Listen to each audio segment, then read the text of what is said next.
ప్రభుని స్తుతిద్దాం. హల్లెలూయా, హల్లెలూయా.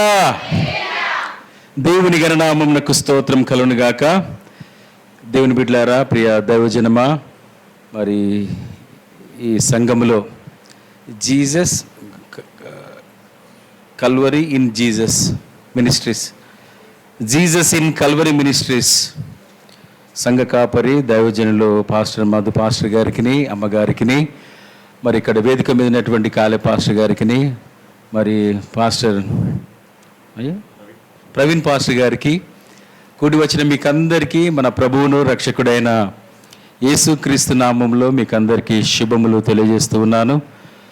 దేవుని బిడ్డలారా, మరి యొక్క సంఘము నేనైతే ప్రతిరోజు వాట్సాప్లో, ఫేస్బుక్లో సంఘంలో జరుగుతున్నటువంటి ప్రతి మీటింగ్ని మీ యొక్క పాస్టర్ గారు ప్రతి మీటింగ్ యొక్క ఫొటోస్ అన్నిటిని కూడా షేర్ చేస్తూ, మరి మీరంతా ఆరాధిస్తున్నటువంటి వీడియోస్ అన్నిటిని చూస్తున్నప్పుడు నేను ప్రభునందు ఎంతోగానో సంతోషించినాను. మిమ్మల్ని ఎప్పుడు కలవాలి, ఎప్పుడు సంఘానికి రావాలి అనేటువంటి ఆశ నా లోపలైతే ఉండిపోయింది.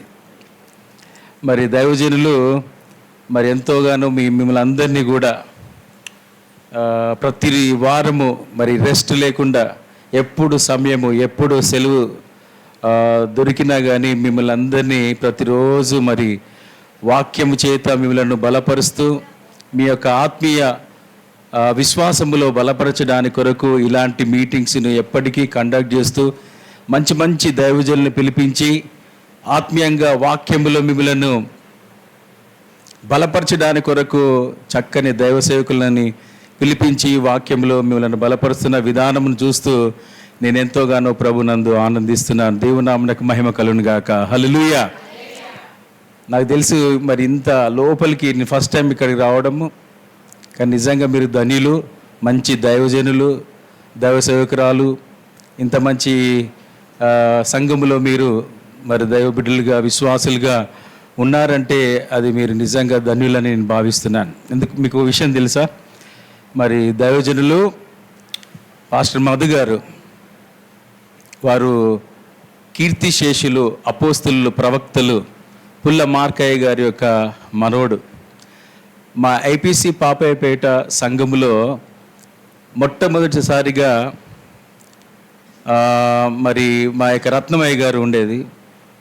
మొదటి పూర్వ దినాల్లో, ప్రారంభ దినాల్లో రత్నమయ్య గారితో మరి మార్కయ్య గారు వీరిరువురు కలిసి ఆ యొక్క పాపయ్యపేట స్థలంలో వారి పాదములు మోపి దేవుని యొక్క రక్షణను తీసుకుని వచ్చిండ్రు.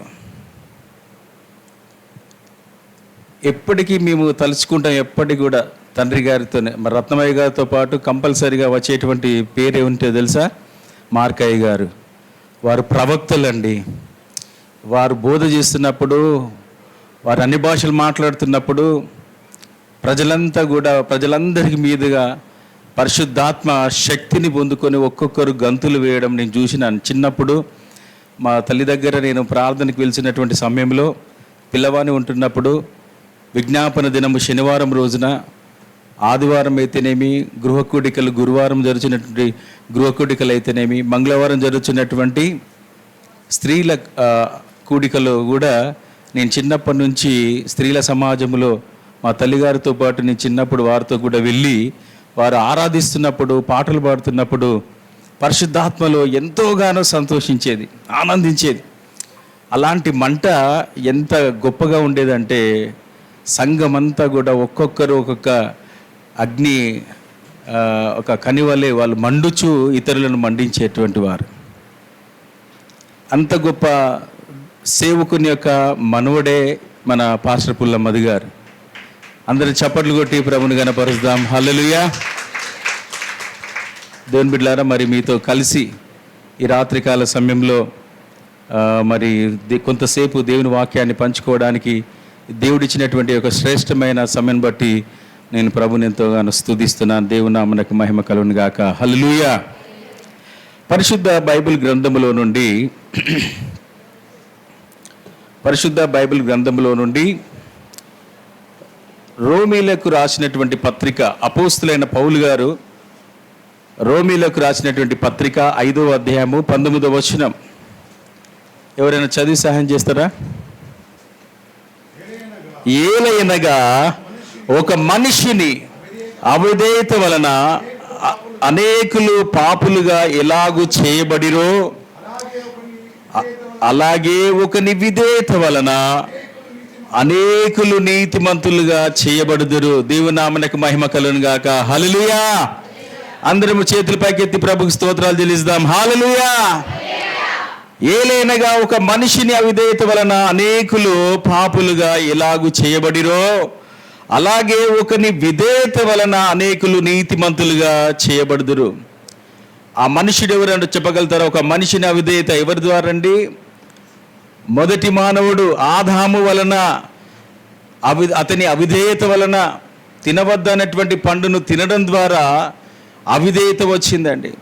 ఆ అవిధేయత వలన ఏమొచ్చింది? మరణము వచ్చింది. ఎప్పుడైతే తాను చేసినటువంటి ఆజ్ఞ అతిక్రమం ఏదైతే ఉందో దాన్ని మీరడం వలన లోకంలోకి ఏమొచ్చిందంట? మరణం వచ్చేసిందండి. మరణం సంప్రాప్తి అయిపోయింది. అయితే అలాగే ఒకని విధేయత వలన, ఎవరా వ్యక్తి? ప్రభు అయిన యేసు క్రీస్తు వారు రెండవ ఆదాముగా ఈ లోకానికి ఆయన వచ్చినాడు. ఆయన చూపిన విధేయత వలన అనేకులు నీతిమంతులుగా చేయబడ్డారు. ఒకని మనిషిని వలన మరణం వస్తే మరి రెండవ ఆదాము అయినటువంటి ప్రభు అయిన యేసు క్రీస్తు ద్వారా జీవం కలిగిందండి. జీవం అన్నది వచ్చింది. దేవుని బిడ్డలారా, ఒకసారి ఆలోచించండి. ఈ రోజుల్లో విధేయతగా కలిగిన వారంగా ఉండాలి విశ్వాసులైనటువంటి మనము. విశ్వాసులుగా పిలువబడుచున్నటువంటి మనమందరము కూడా, విశ్వాసి అనగానే ఏంటిదండి? లేనిది ఉన్నట్టు, ఉన్నది లేనట్టుగా, విశ్వాసం అన్నది నిరీక్షింపబడి వాటి యొక్క నిజస్వరూపము, అదృశ్యమైనవి ఉన్నవని వాటి యొక్క ఉన్నవని అనుటకు రుజువునై ఉన్నదని దేవుని వాక్యం సెలుస్తుంది. విశ్వాసము లేకుండా దేవునికి ఇష్టలైండుట అసాధ్యము. ఒక విశ్వాసికి కావాల్సింది మూలంగా ప్రధానమైనది ఏంటిదంటే విశ్వాసము. గమనించండి, మన విశ్వాస జీవితం ఏ విధంగా ఉంటుంది? విశ్వాసముగా పిలువబడుచున్నటువంటి మనము విశ్వాసములో దినదినము మన విశ్వాసపు పరిమాణాన్ని పెంచుకుంటున్నామా? లేకపోతే అప్పుడప్పుడు కొందరి మాటల వలన విశ్వాసములో కృంగిపోతున్నామా? విశ్వాసము అనేది మన యొక్క విశ్వాస జీవితంలో అది 30 అది 60 100 మనకు విశ్వాసం అనేది దినదినము మనము ఆత్మీయతలో ముందుకు వెళ్ళే వారంగా ఉండాలి. దేవుని బిడ్డలారా, విశ్వాసము ఒక విశ్వాసిని ఏ విధంగా ప్రభులోకి నడిపిస్తుందంటే, వాక్యం వినడం వలన మనకు విశ్వాసం కలుగుతుంది. అవునంటారా కాదంటారా? వాక్యములో దేవుని శక్తి ఉంది. వినగలిగిన చెవులు మనకు దయచేయమని ప్రార్థన చేయాలి. భద్రపరుచుకునేటువంటి మనసు నాకు దయచేయమని చెప్పి ప్రార్థన చేయాలి. మనం వచ్చేటప్పుడే ప్రార్థనలో ఏమని జ్ఞాపకం చేసుకోవాలంటే, ప్రభువా, ఈరోజు దైవ సేవకులు ఏదైతే మాట్లాడుతున్నారో, ఏ వాక్యం అయితే మాట్లాడుతున్నారో ఆ వాక్యము ద్వారా మా విశ్వాసములో మమ్మల్ని స్థిరపరచండి, బలపరచండి, ఆత్మీయతలో మమ్మల్ని ముందుకు తీసుకెళ్ళండి అని చెప్పేసి ప్రార్థన చేసుకోవాలి. వాక్యం వింటున్నప్పుడే ఏమవుతుందట? మనకు వాక్యం వింటున్నప్పుడు విశ్వాసం పెరుగుతుంటుంది. గమనించండి దేవుని బిడ్డలారా, ఒక నాస్తికుడు అంట, అతను వెళ్తున్నప్పుడు ఒక పెద్ద మహాసభలు జరుగుతున్నాయండి, పెద్ద క్రూసైడ్స్ జరుగుతున్నాయి. అక్కడ వెళ్ళి ఆ నాస్తికుడికి ఎట్లుంటే, నాస్తికుడు అంటే తెలుసు కదా మీకు, దేవుడు లేడు అని చెప్పేసి అనుకున్నటువంటి వారిని నాస్తికులు అంటారు. నేను వెళ్తాను కానీ నా చెవులు మాత్రము మూసుకుంటాను అనుకున్నాడంట. వెళ్ళిండు ఆయన. వెళ్ళి వాక్యం నడుస్తుంది అక్కడ, దైవజనులు ఎంతో దైవావేశం కలిగి వాక్యం బోధిస్తున్నప్పుడు ఈయన 2 చేతుల్లో వేలు పెట్టేసుకొని గట్టిగా మూసుకున్నాడు. అందరూ పరిశుద్ధాత్మలో ఆనందిస్తున్నారు. అసలు ఏం జరుగుతుంది, వీరు ఎంత ఆనందిస్తున్నారు, గంతులు వేస్తున్నారు అని చెప్పేసి ఒకసారి 2 చెవులలో నుంచి వేలు తీసిండంట బయటికి. తీయగానే వినడం ద్వారా విశ్వాసం కలుగును అనే మాట వినబడిందట. ఆ మాటలు అతనికి ఆశ్చర్యాన్ని కలిగించినాయంట. అసలు నేను కూడా అసలు ఏం మాట్లాడుతున్నాడు, ఆ వాక్యం వినాలనేటువంటి ఆశ అతనిలో కలిగిందంట. దేవుని బిడ్డలారా, ఎప్పుడైతే తాను వాక్యం వింటున్నాడో తాను పాపినని గ్రహించి వాక్యంలో వినడం ప్రారంభించినాడు. ఆ వాక్యము, ఆ మీటింగ్ అయిపోయేసరికి తను నిజంగా ఎంత ఘోర పాపిన అనేటువంటి సంగతి తెలుసుకుని వెళ్ళి ఆ దైవసేవకుని కలిసి, అయ్యా నేను పాపిని, నేను చేసినటువంటి పాపాలకు నాకు విముక్తి కలుగుతుందా, నేను ప్రభు రాజ్యంలో నేను ప్రవేశిస్తానా అనేటువంటి అనుమానాన్ని, తన ప్రశ్నలన్నిటి కూడా దైవజనుతో పంచుకున్నట్టు దేవుని బిడ్డలారా.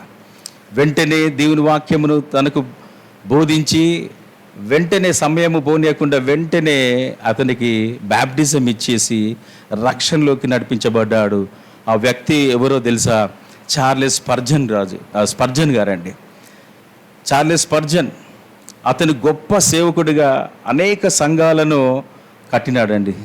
కనుక దేవుని బిడ్డలారా, విశ్వాసులైనటువంటి మనము ఏ విధంగా ప్రార్థన చేస్తున్నాం, ఏ విధంగా దేవుని సన్నిధికి వెళ్తున్నాం?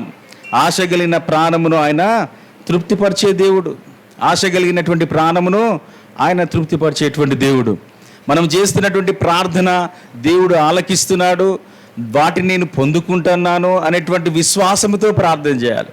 మనం ప్రార్థన చేస్తున్నప్పుడు నువ్వు ఏదైతే అడుగుతున్నావో దానిని పొందుకుంటున్నామన్నటువంటి విశ్వాసము చేత ప్రార్థనలో అడగాలి. అంతే తప్ప అయ్యగారు ప్రార్థన చేయమన్నారో, లేకపోతే అమ్మగారు ప్రార్థన చేయమన్నారో, లేకుంటే ఇంకెవరో నేను ప్రార్థన చేయబోతే ఏమన్నా అనుకుంటారో అనేటువంటి ఏదో ఆచార సంబంధంగా ప్రార్థనలు చేయకూడదు. కానీ మన ప్రార్థన ఏ విధంగా ఉండాలంటే నిజముగా మొరపెట్టేటువంటి వారంగా ఉండాలి. దేవుని సన్నిధానంలో విశ్వాసుల యొక్క పరిమాణము, వారి జీవితంలో ప్రార్థన అనుభవము కొందరిలో ఏ విధంగా ఉంటుందంటే వారి యొక్క విశ్వాసపు లెవెల్స్ చాలా హైలో ఉంటాయి. కొంతమంది ఏం చేస్తారు, చాలా ఏదో చేస్తున్నాము, నేను ఎట్లా ప్రార్థన చేసినా కానీ నాకు దక్కుతుందో లేదో, నేను అడుగుతున్నాను కానీ అది నాకు వస్తుందో లేదో అన్నట్లుగా ఉంటాయి. కానీ ఆసక్తితో ప్రార్థన చేయాలి. దేవుని సన్నిధిలో ప్రార్థించేవారు ఉన్నారు, అంటే మొరపెట్టేవారు ఉన్నారు, ఆయనకు నిజముగా మొరపెట్టేవారు ఉన్నారు. ఆయనకు నిజంగా ఎవరైతే మొరపెడతారో యెహోవా వారికి సమీపముగా ఉండేటువంటి దేవుడు. ఆయన ఆకాశం నుండి ఆయన చెవియొగ్గి మన యొక్క ప్రార్థనలను ఏం చేస్తాడట, ఆలకిస్తూ వింటాడు. నా కుమార్తె, నా కుమారుడు ఏం అడుగుతున్నాడు అనేటువంటి ఆ ప్రార్థనల వైపు ఆయన చెవియొగ్గి ఆలకించేటువంటి దేవుడు మన ప్రభువు. దేవుని బిడ్డలారా, నిజంగా మనకు కలిగినటువంటి శ్రమలు, మనకు కలిగినటువంటి ఇబ్బందులు, మనకు కలిగినటువంటి దుఃఖమును మనుషులతో చెప్పుకుంటే వారు వింటారు, మన బలహీనతలను పసిగడతారు. వారికి మనకు చెడిపోయినప్పుడు, ఆ సఖ్యత చెడిపోయినప్పుడు ఏం చేస్తారు, మన బలహీనతల్ని బయటపెట్టి మనల్ని నవ్వుల పాలు చేస్తూ వారు ఆనందిస్తూ ఉంటారు. మనకు కలిగినటువంటి బాధ, శ్రమ ఏదైతే ఉందో మనుషులతో చెప్పుకోవద్దు. కానీ మన పరమ తండ్రి అయినటువంటి దేవునికి నీ ఒంటరిగా దేవుని యొక్క సన్నిధిలో నువ్వు నీ ఇంట్లో ఉన్నప్పుడు ఒంటరిగా ఆ పరమ తండ్రికి ఏం చేయాలంటే మనము ప్రార్థనలు చేయాలండి. ఏ విధంగా ప్రార్థనలు చేయాలమ్మా? కన్నీటితో ప్రార్థన చేయాలి. నిజంగా మనకు ప్రార్థన ఎలాగో చేయడం కూడా తెలియదు. అవునంటారా కాదంటారా? నేను చెప్పడం కాదు, పరిశుద్ధ బైబిల్ గ్రంథంలో ఉంటుంది. ఏంటిదంటే రోమీలకు రాసినటువంటి పత్రిక, అపోస్తులైన పౌలు గారు రోమీలకు రాసినటువంటి పత్రిక 8వ అధ్యాయం 26వ వచనము, 8:26. అటువలే ఆత్మయు మన బలహీనతను చూచి సహాయము చేయుచున్నాడు. ఏలైనగా మనము యుక్తముగా ఎలాగూ ప్రార్థన చేయవలనో మనకు తెలియదు, కానీ ఉచ్చరింప శక్యము కానీ మూలుగులతో ఆ ఆత్మ తానే మన పక్షముగా విజ్ఞాపనము చేయుచున్నాడు. దేవుని నామమునకు మహిమ కలుగును గాక. హల్లెలూయా. ఈ వాక్యం అర్థమైందండి. మనం ప్రార్థన చేస్తున్నప్పుడు, మనం నిజంగా మొరపెడుతూ విజ్ఞాపన చేస్తున్నప్పుడు మనకు తెలియకుండానే మన లోపల దుఃఖం ఎక్కువైపోయినప్పుడు మనలో నుంచి మూలుగులు వస్తాయి, బాధతో కూడినటువంటి మూలుగులు. ఈ అనుభవం మీ లోపల ఎంతమందికి ఉన్నాయండి? మీరు కన్నీరు, మీకు దుఃఖం కలిగినప్పుడు, బాధ కలిగినప్పుడు, మీ సమస్య ఎవరికి చెప్పుకోవాలో తెలియనప్పుడు, మీరు ప్రార్థన చేస్తున్నప్పుడు మీ గుండె పగిలిపోయి మీకు తెలియకుండానే ఏడుస్తూ మూలుగుచ్చు ప్రార్థన చేస్తూ ఉంటారు. అలాంటి అనుభవం ఉన్నదమ్మా మీకు ఎవరికైనా? అప్పుడు మీరు ప్రార్థన చేస్తున్నప్పుడు అది మీరు కాదు ప్రార్థన చేసేది, మీ పక్షంగా పరిశుద్ధాత్మ దేవుడే, తండ్రి అయిన దేవునికి కుమారుని ద్వారా పరిశుద్ధాత్మని యొక్క సమక్షములో మీరు ప్రార్థన చేస్తున్నప్పుడు ఆ ప్రార్థనలన్నిటికీ ప్రభు జవాబిస్తాడండి. మీరు ప్రార్థన చేసి ముగించిన తర్వాత మీ హృదయాల్లో ఎంతో నెమ్మదిని పొందుకుంటారు, తేలికైన హృదయం కలిగి ఉంటారు, ఎంతో సంతోషాన్ని కలిగి ఉంటారు. అప్పటి వరకు నువ్వు దుఃఖముతో ఉన్నటువంటి, బాధతో ఉన్నటువంటి, భారముతో ఉన్నటువంటి నీ మనసుకు ప్రశాంతత దేవుడు చేకూరుస్తాడండి. ఆ అనుభవం నీకు వచ్చినప్పుడు ఎంత సంతోషం వేస్తుంది, ఎంత ఆనందం వేస్తుంది, నీ ముఖంలో ఒక కళ కనబడుతుంది. అందుకొరకే ఇక్కడ వాక్యం చెప్తుంది ఏంటయ్యా అంటే, మన యొక్క బలహీనతలను చూసి, ప్రతి ఒక్కరికి బలహీనతలు ఉంటాయండి, ప్రతి ఒక్కరికి బలహీనతలు ఉంటాయి, ఏ భేదములు లేదు. అందరూ పాపం చేసి దేవుడు అనుగ్రహించి మహిమను పొందలేకపోతున్నారని దేవుని వాక్యం సెలవిస్తుంది. ఎవ్వరు పరిపూర్ణులు కాదు, అందరికీ బలహీనతలే ఉంటాయి. కానీ ఆ బలహీనతల మీద విజయం చేకూర్చబడాలి అంటే, నీ బలహీనతల పైన విజయం నీకు దక్కాలి అంటే నువ్వు మోకరించి ప్రార్థన చేయాలి. ఎప్పుడైతే నువ్వు మోకరించి ప్రార్థన చేస్తుంటావో అటువలే మన యొక్క బలహీనతను చూసంట ఆత్మదేవుడు ఏం చేస్తున్నాడట, సహాయం చేస్తున్నాడు. ఆయన మనం ఏ విధంగా యుక్తంగా ఎలాగో ప్రార్థన చేయాలో మనకు తెలియదు, కానీ ఉచ్చరింప శక్యము కానీ మూలుగుల చేత మనం ప్రార్థన చేయాలి. అలాంటి అనుభవంలోకి వెళ్ళాలి. ఇప్పటి నుంచి మీరు ప్రార్థన చేస్తున్నప్పుడు ఏదో 4 మాటలు రోజు పలికే మాటలే మాట్లాడుతూ ప్రార్థన చేయడం కాదు, కానీ ఆయనకు నిజముగా మొరపెట్టే విధంగా మన ప్రార్థనలు ఉండాలి, మన విన్నపములు ఉండాలి, మన విజ్ఞాపనలు ఉండాలి. కృతజ్ఞతాపూర్వకమైనటువంటి స్తుతులు చెల్లిస్తూ ప్రార్థన చేయాలండి. ఫిలిప్పీలకు రాసినటువంటి పత్రిక చూడండి ఒకసారి. ఫిలిప్పీలకు రాసినటువంటి పత్రిక 4వ అధ్యాయము 4వ వచనం చదువుదాం. ఎల్లప్పుడూ ప్రభునందు ఆనందించుడి, మరలా చెప్పుదును ఆనందించుడి, మీ సహనమును సకల జనులకు తెలియబడనీయుడి, ప్రభు సమీపముగా ఉన్నాడు, దేనిని గూర్చి చింతపడకుడి గాని ప్రతి విషయములోనూ ప్రార్థన విజ్ఞాపనముల చేత కృతజ్ఞతాపూర్వకముగా మీ విన్నపములు దేవునికి తెలియజేయుడి. మనం తెలియజేస్తున్నామా? ఇక్కడ చాలా స్పష్టంగా, సుస్పష్టంగా అపోస్తులైన పౌలు గారు ఫిలిప్పీ సంఘానికి చెప్తున్నటువంటి మాట ఏమిటయ్యా అంటే, దేనిని గూర్చి చింతపడకుడి. మీరు అనుకోవచ్చు, ఏంటన్నా మీరు చెప్తున్నారు, చాలా ఈజీగా చెప్తున్నారు, చింతపడద్దు అని అంటే, మాకున్న సమస్యలు మీకు తెలిస్తే మీకు తెలుస్తుంది ఆ బాధ అనుకుంటున్నారా? మీకంటే ఎక్కువ సమస్యలు, ఎన్నో నలిగిపోయినటువంటి అనుభవాలు ఎన్నో ఉన్నాయి నా జీవితాల్లో. ఎప్పుడు బాధ వేసినా, ఎప్పుడు దుఃఖము చేత నలిగిపోతున్నప్పుడు ఇలాంటి దైవ సేవకులను పిలిపించుకొని ఇంట్లో చాప వేసుకొని కుటుంబం అంతా పిల్లలతో సహా కన్నీరు గార్చి ప్రార్థన చేస్తూ రోధిస్తూ, ఎంత రోధిస్తానో తెలుసా మనం, నిజంగా చెప్తున్నాను, అది ప్రభువే సాక్షి. ఎవరిని ఆశ్రయించను, ఎవరి దగ్గరికి పోను, దైవ సేవకులను ఆత్మీయులను అనుకునే వారిని పిలుచుకొని ఇంట్లో కన్నీరు గార్చడం, ప్రార్థించడము, ఆ సమస్య కొరకు మొరపెట్టడము.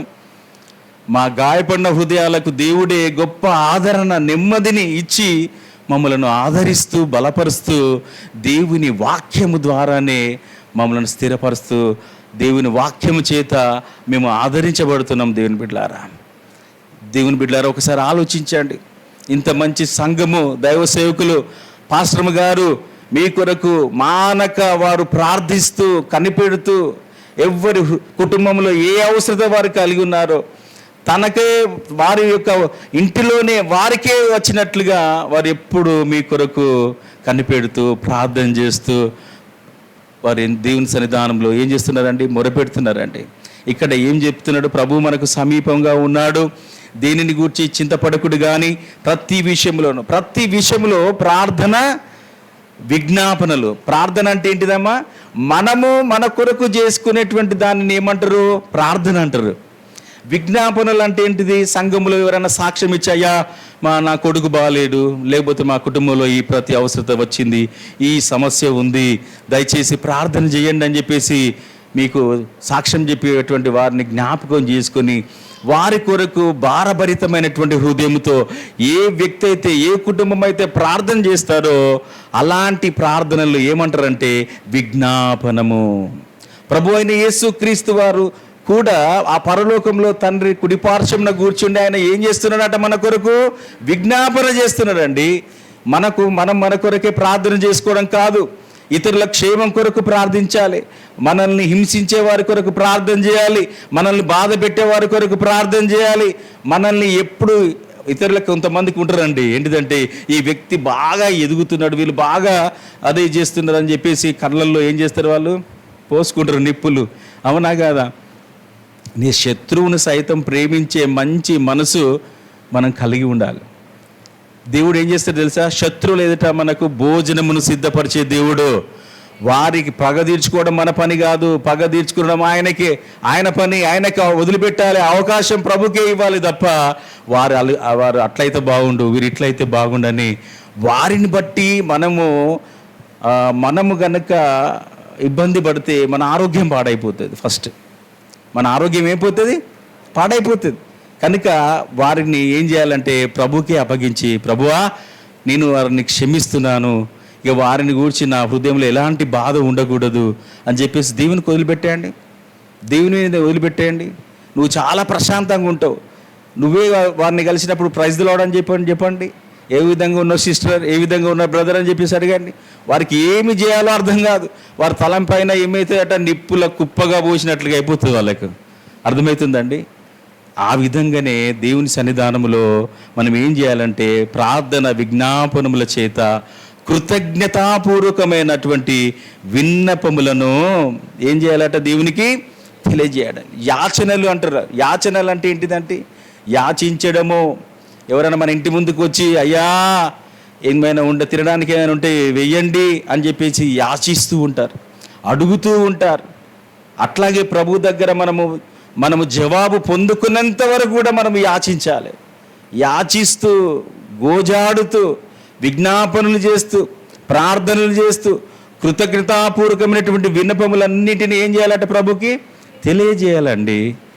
ప్రభు అయిన యేసుక్రీస్తు వారే ఆయన ఈ లోకానికి వచ్చినప్పుడు ఆయన ఏ విధంగా ప్రార్థన చేసినాడో తెలుసా? హెబ్రీయులకు రాసినటువంటి పత్రిక 5వ అధ్యాయము తీయండి. హెబ్రీయులకు రాసినటువంటి పత్రిక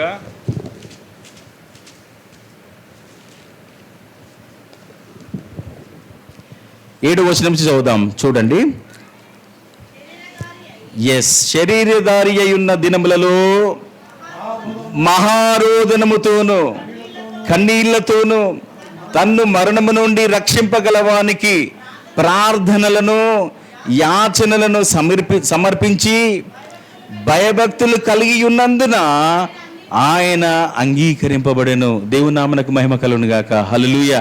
చూడండి, ఆయన దేవుడై కుమారుడై ఉండి, ఆయన దేవుడై ఉండి ఆయన ఏం చేస్తున్నాడటండమ్మా? ఆయన శరీరధారి అనేటువంటి దినములో ఆయన యేసుక్రీస్తు ప్రభువారు ఈ లోకంలో సశరీరుడిగా ఆయన సంచరిస్తున్నటువంటి దినాల్లో ఆయనను గూర్చినటువంటి మాటలు అపోస్తులైన పౌలు గారు ఎంత చక్కగా రాస్తున్నాడండి. ఏమిటయ్యా అంటే ఆయన శరీరధారి అయిన దినములలో మహారోదనముతోనంట, అంతే మాత్రమే కాదండి, కన్నీళ్లతోనూ తన్ను మరణము నుండి రక్షింపగలవానికి ప్రార్థనలను యాచనలను సమర్పించింది. చూడండి, ఆయన దేవుని కుమారుడై ఉండి అంత ప్రార్థన చేయడం అవసరమా? మనం ఏమనుకుంటామండి. కానీ దేవుడు ప్రతిదీ మనకందరికీ ఆయన మార్గదర్శకుడిగా ఉన్నాడు.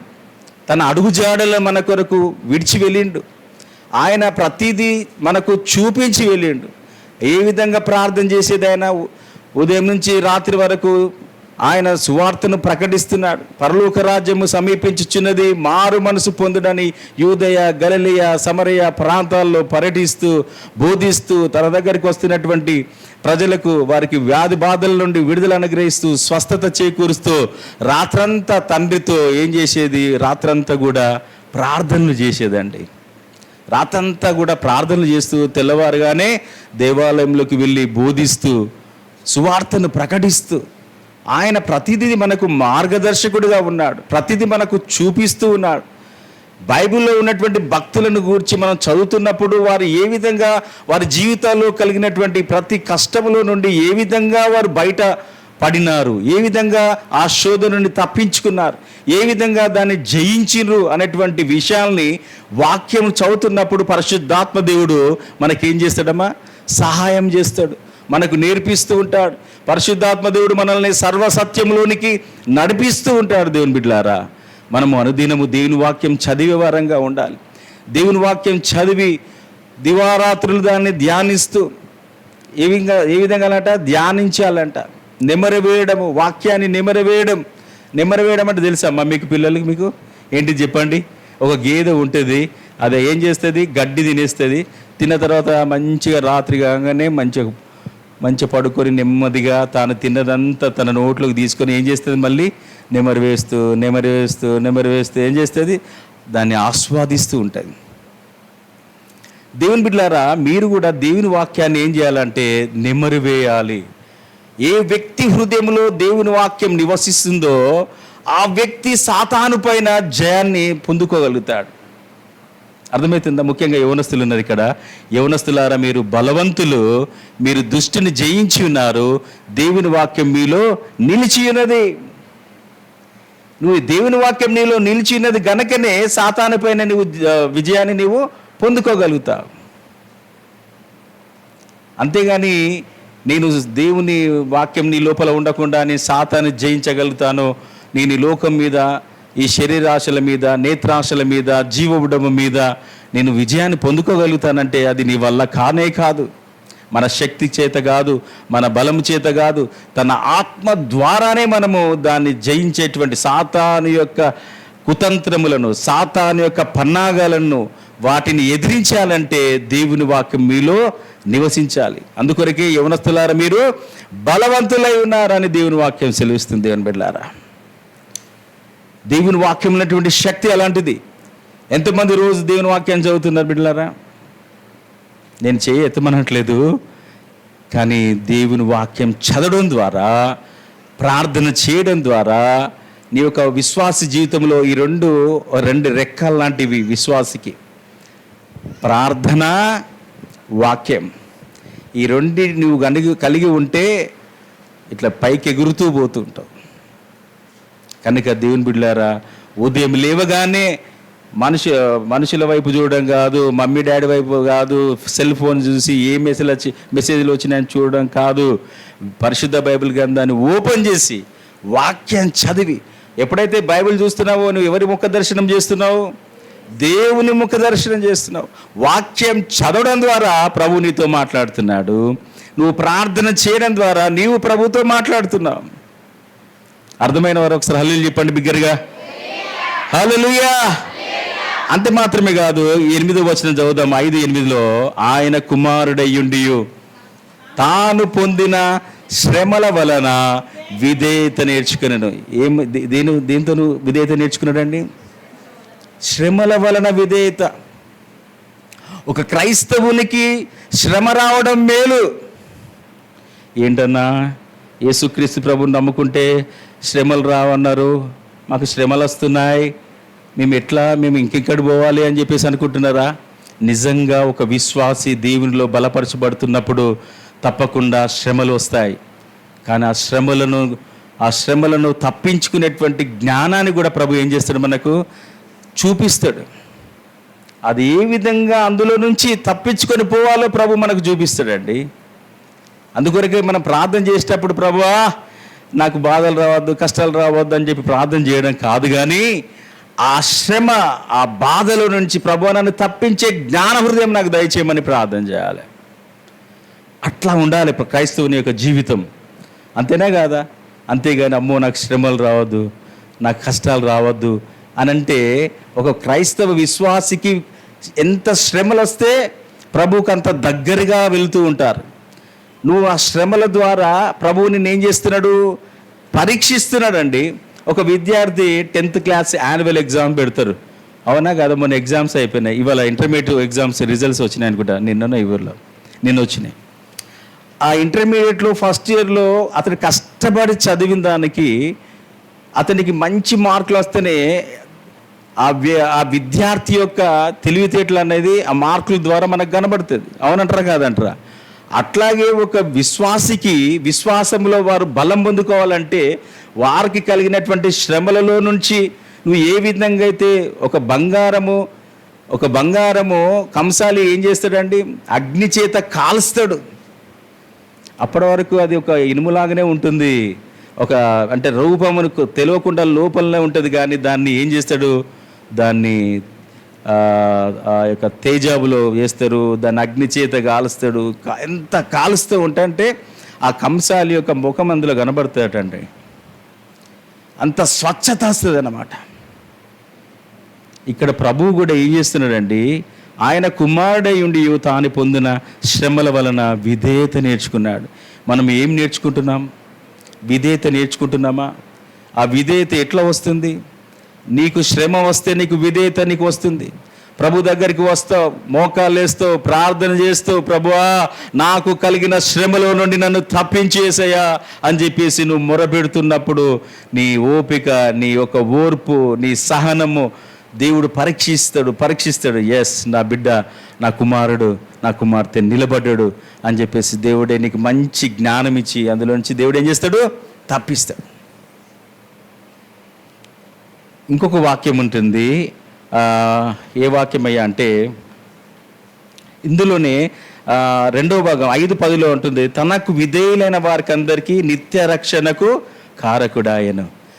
విధేయత ఎవరైతే ఉంటారో వారికి ప్రభు ఇచ్చేటువంటి రక్షణ, నిత్య రక్షణ దేవుడు మనకి ఇస్తున్నారు. దేవుని బిడ్డలారా, అంత మాత్రమే కాదు, దేవుని వాక్యం సెలవిస్తుంది ఏంటిదంటే ఫిలిప్పీలకు రాసినటువంటి పత్రిక 2వ అధ్యాయము 7-8 వచనాలు చదవండి దయచేసి.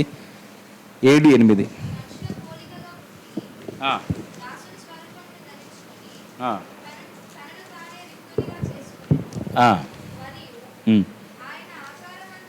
ఆయన ఆకారమందు మనుషుడిగా కనబడి మరణము పొందినంతగా, అనగా శిలువ మరణము పొందినంతగా విధేయత చూపిన వాడై తన్ను తాను తగ్గించుకొనెను. ఎలాంటి విధేయతమ్మా? శిలువ మరణము పొందినంతగా విధేయత చూపించిందట. శిలువ మరణం పొందినంతగా అంటే ఇక్కడ చూడండి 6వ వచనం చూస్తే, ఆయన దేవుని స్వరూపము కలిగిన వాడై ఉండి దేవునితో సమానముగా ఉండుట విడిచిపెట్టకూడని భాగ్యమని ఎంచుకోలేదు, కానీ మనుషుల పోలికగా పుట్టి దాసుని స్వరూపమును ధరించిన వాడై, చదవండి, తన్ను తానే రిక్తునిగా చేసుకునేను. ఆయన ఆకారమందు మనుషుడిగా కనబడ్డాడు. మరణం పొందినంతగా, అనగా శిలువ మరణం పొందినంతగా విధేయత చూపిన వాడై తన్ను తాను తగ్గించుకున్నాడు. ఈ రోజుల్లో చూడండి, విధేయత, ఒక మనిషి కొంచెము హెచ్చిస్తే అతడికి నా అంత నేను అన్నంతగా అసలు భూమి మీద కాళ్ళుగా నిల్వ వారికి ఎట్లుంటాయంటే వారి యొక్క మాట మారిపోతుంది, ప్రవర్తన మారిపోతుంది, అది చూసే విధానం, చూపు విధానంగా వేరే ఉంటుంది. కానీ దేవుని బిడ్డలారా, మనం ఎంత ఎత్తుకు ఎదిగినా ఒదుగుతూ ఏం చేయాలంట, తను తాను తగ్గించుకునేవాడు హెచ్చింపబడును, తను తాను హెచ్చించుకునేవాడు తగ్గించబడును. దేవుని వాక్యం సెలవిస్తుంది ఏంటిదంటే, ఎంతగా మనం విధేయత చూపిస్తామో దేవుడు మనల్ని అంతగా ఉన్నత స్థితిలోకి మనల్ని నడిపిస్తాడు. అర్థమవుతుందండి? ఆయన బలిష్టమైన చేతి కింద ఎవరైతే దీన మనస్కులై ఉంటారో తగిన కాలం మందు దేవుడు వారిని హెచ్చిస్తూ ఉంటాడు. నమ్మిన వారు ఒకసారి హల్లెలూయా చెప్దాం. హల్లెలూయా, హల్లెలూయా. ఫిలిప్పీలకు రాసినటువంటి పత్రిక 2:14 వచనం చూడండి. అక్కడ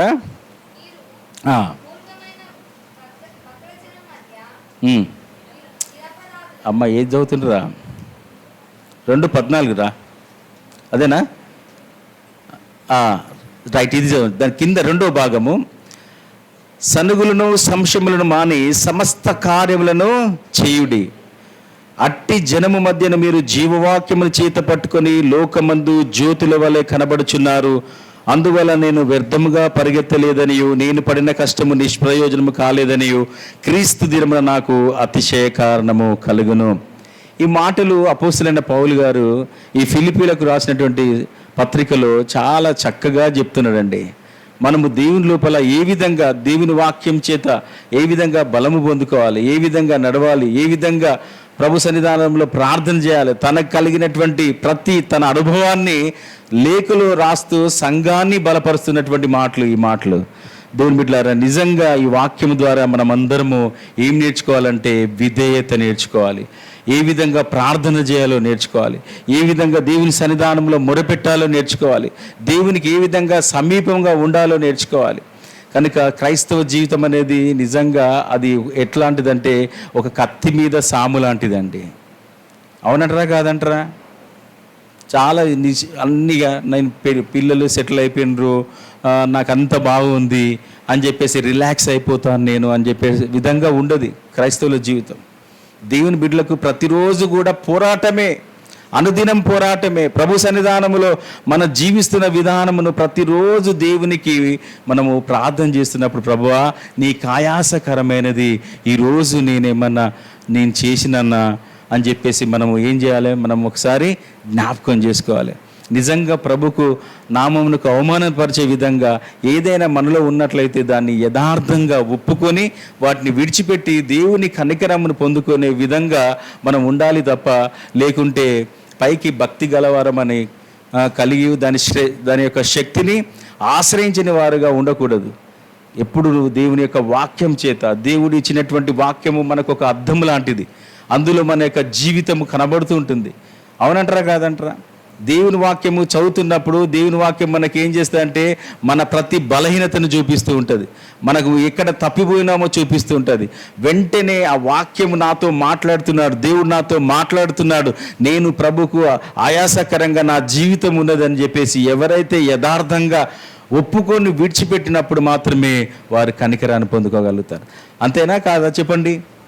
కనుక దేవుని బిడ్డలారా, దేవుడిచ్చినటువంటి ఈ రక్షణని ఎప్పుడు కూడా ప్రతిరోజు వాక్యపు వెలుగులో మనల్ని మనం ఒకసారి సరి చేసుకుంటూ ముందుకు వెళ్ళే వారంగా ఉండాలి తప్ప మరి వెనుకకు దియేటువంటి వారంగా ఉండకూడదు. అంతే మాత్రం కాదు, మనముతో పాటు మన పిల్లలందరూ కూడా దేవుని సన్నిధిలో కనబడే విధంగా ఉండాలి. నువ్వు ఒకదానివే వస్తే నీకు ఆశీర్వాదం కాదమ్మా. ఏం చేయాలి? దేవుని సన్నిధానంలో నేనును నా ఇంటి వారును ప్రభు యేసునే సేవింతుము అన్న యెహోషువ వలె మరి కుటుంబం అంతా దేవుని సన్నిధిలో పూర్ణ బలముతో, పూర్ణ శక్తితో, పూర్ణ ఆత్మతో దేవుని సన్నిధానములో ఏం చేయాలట? మనము ఆరాధించాలి, నిండు మనసుతో దేవుని స్తుతించాలి. నిండు మనసు, పూర్ణ హృదయము, పూర్ణ శక్తి, పూర్ణ బలం అంటే ఏంటిది? నీ పిల్లలందరూ, నీ కుటుంబం అంతా దేవుని సన్నిధిలో కనబడాలి. ఎప్పుడు నేను దేవుని సన్నిధికి వెళ్ళాలి, ఎప్పుడు నేను దేవుని సన్నిధానంలో కనబడాలి అనేటువంటి వాంఛ ఉండాలి, ఆ కోరిక ఉండాలి. ఎప్పుడు కూడా మన ఇంటికంటే ఎక్కువగా దేవుని సన్నిధిని ప్రేమించే వారంగా ఉండాలి. మన కుటుంబంలో ఉన్నటువంటి మన అవసరతల కంటే దేవుని సంఘంలో ఏ బాధ్యత దైవజనులు ఇస్తారో, అమ్మగారు ఇస్తారో ఆ పనిలో నమ్మకత్వం కలిగి ఉండాలి. అలాంటి వారు ఉండాలండి. తెలుసా అండి మీకు? ఇంకో విషయం చెప్తానండి. లూకా సువార్త 16వ అధ్యాయం 10వ వచనం చూడండి ఒకసారి. నేను ముగిస్తాను ఒక 5 మినిట్స్ లోపల. లూకా సువార్త 16వ అధ్యాయము 10వ వచనం.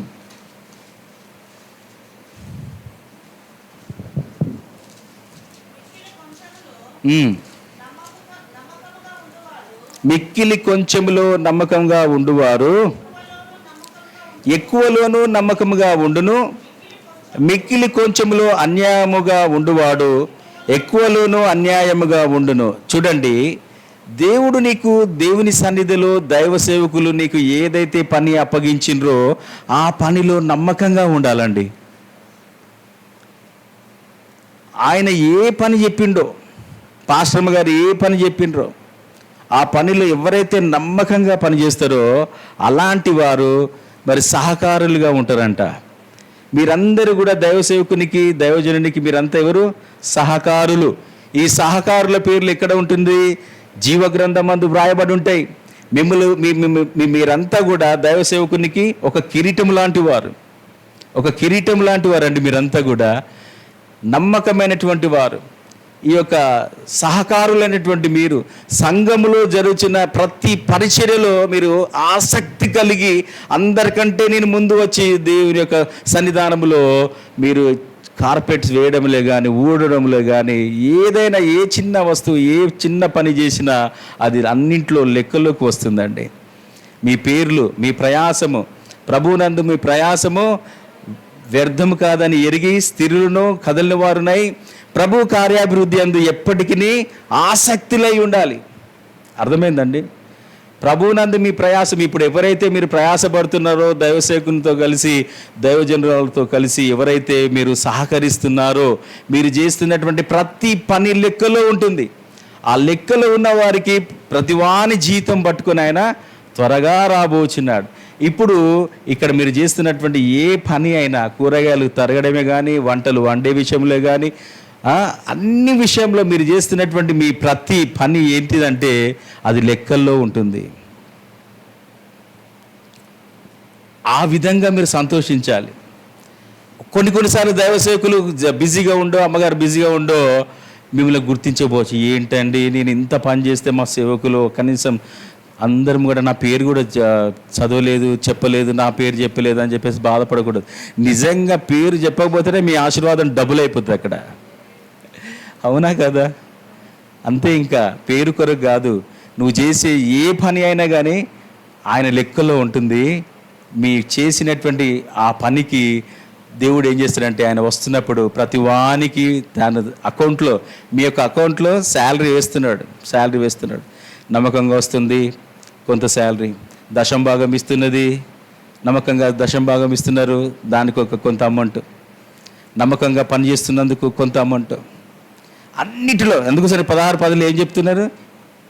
మిక్కిలి కొంచెములో నమ్మకంగా ఉన్నవాడిని ప్రభు ఏం చేస్తాడట, అనేకమైన వాటిపైన బాధ్యతలు అప్పగిస్తాడండి. కనుక ప్రభునందు మీ ప్రయాసము వ్యర్థము కాదని ఎరిగి స్థిరులను కదలిన వారునై ప్రభు కార్యాభివృద్ధి అందు ఎప్పటికీ ఆసక్తిగా ఉండాలి. సంఘ కార్యక్రమాల్లో ఎప్పటికీ ఆసక్తి ఉండాలి. ఎప్పుడు పిలుస్తాడా?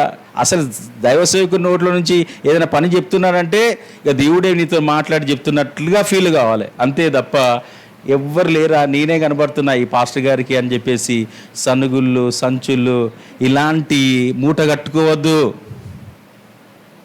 ఇలాంటి మూట కట్టుకుంటే ఏమైపోతుంది? మన ఆశీర్వాదం ఇక్కడనే చినిగిపోయిన సంచులు వేసినట్టు అయిపోతుంది. ఇక ఉంటుందా? అదిగా ఉండద్దు. దేవుని బిడ్డలారా, మన కుటుంబానికంటే ఎక్కువగా దేవుని సన్నిధిని ప్రేమించాలి. అప్పుడు మనం దీవించబడతాం. మొదట ఆయన నీతిని, ఆయన రాజ్యాన్ని వెతకాలంట. ఎవరైతే మొదట ఆయన నీతిని, రాజ్యాన్ని వెతుకుతారో అప్పుడు మనకి ఏమి కావాలో మనం అడగకముందే మన పరమ తండ్రికి అన్నీ తెలుసు. నీ పిల్లలకి ఏమి కావాలో తెలుసు, నీకు ఏ అవసరత కలిగి ఉన్నావో తెలుసు. నువ్వు అడగకముందే ప్రభు నీకు అనుగ్రహిస్తూ ఉంటాడు. నమ్మిన వారు ఒకసారి హల్లెలూయా చెప్పండి.